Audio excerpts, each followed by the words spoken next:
नमस्कार मित्रांनो, funded passing part 2 मध्ये सर्वांचं स्वागत आहे। गेल्या व्हिडिओमध्ये सांगितल्याप्रमाणे या व्हिडिओमध्ये मी तुम्हाला फंडेड पास केल्यानंतर जे काही इश्यू येतात त्याबद्दल इन्फॉर्मेशन देणार आहे। तर सर्वात पहिला प्रश्न असा असतो की फर्स्ट ट्रेडमध्ये टार्गेट प्रॉफिट हिट केल्यानंतर बऱ्याच फर्म्स अकाउंट देत नाहीत, रिअल अकाउंट देत नाहीत।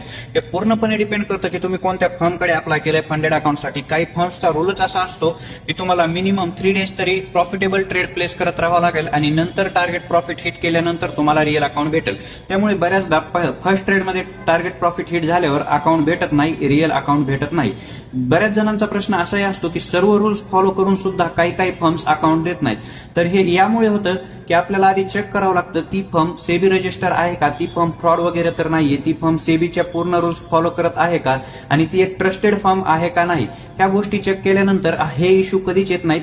आता काही फर्म्स तर असं पण म्हणतात की आम्ही तुम्हाला तुमची फी पूर्ण रिटर्न करतो, जर तुम्हाला रिअल अकाउंट नाही देऊ शकलो तर तुमची फी तरी रिटर्न केली जाईल। पण शेवटी काही ना काही कारण सांगून आणि काही ना काही रूल्स त्यांचे तुम्हाला दाखवून ते तुम्हाला शेवटी तुमची फी देत नाहीत। आणि बऱ्याच लोकांना हाही प्रश्न असतो की पे आउट किती प्रॉफिट जनरेट केल्यावर आपण काढू शकतो किंवा विथड्रॉल करू शकतो।